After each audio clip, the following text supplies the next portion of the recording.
Bonjour, aujourd'hui vidéo 8.3 sur la recherche du PGCD de deux nombres avec l'algorithme des soustractions successives.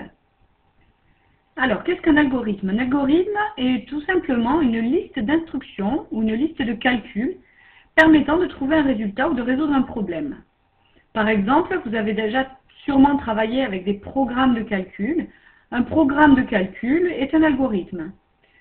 Une recette de cuisine, si l'on sort du domaine des mathématiques, peut être considérée comme un algorithme. Une liste d'instructions permettant d'arriver à un résultat. Alors, voici la propriété qui va être la base, disons, de notre algorithme.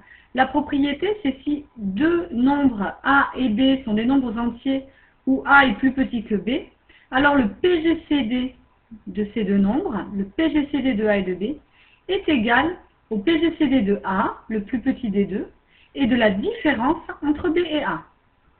Cette propriété va nous permettre de déterminer le PGCD de deux nombres plus rapidement, beaucoup plus rapidement, qu'en utilisant la liste des diviseurs des deux nombres.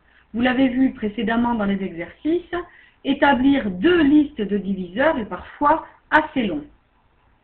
Alors, sur un exemple pour vous présenter cette méthode, nous devons ici déterminer le PGCD de 145 et 58 à l'aide de l'algorithme des soustractions successives. Ici, je vais commencer par la première soustraction, soustraire 145 et 58. La différence entre 145 et 58 est égale à 87.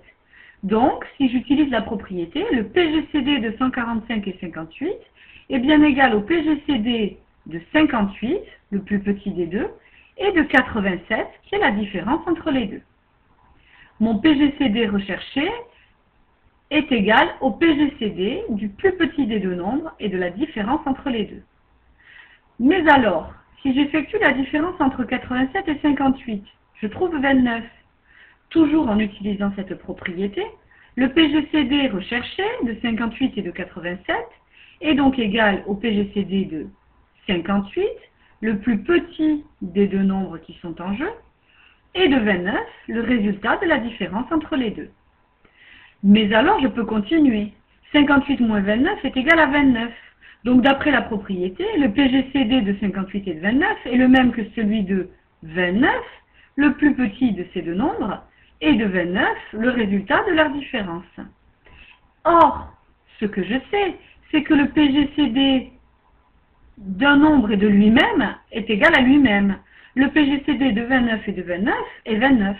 Donc, en remontant cet algorithme, le PGCD de 29 et de 29 étant égal à 29, le PGCD de 58 et 29 est 29, le PGCD donc de 58 et 87 est 29, le PGCD de 145 et de 58 est donc égal à 29.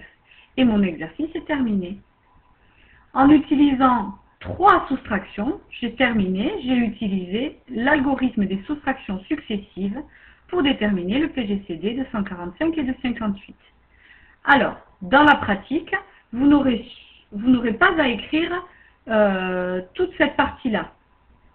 Vous écrirez les soustractions successives et vous vous arrêterez lorsque vous arrivez avec une différence qui est égale au plus petit des deux nombres, c'est-à-dire juste avant que la soustraction soit égale à 0. Voilà, nous allons nous entraîner dès lundi pour utiliser cet algorithme. Bonne journée et veuillez répondre au questionnaire laissé à la suite de la vidéo.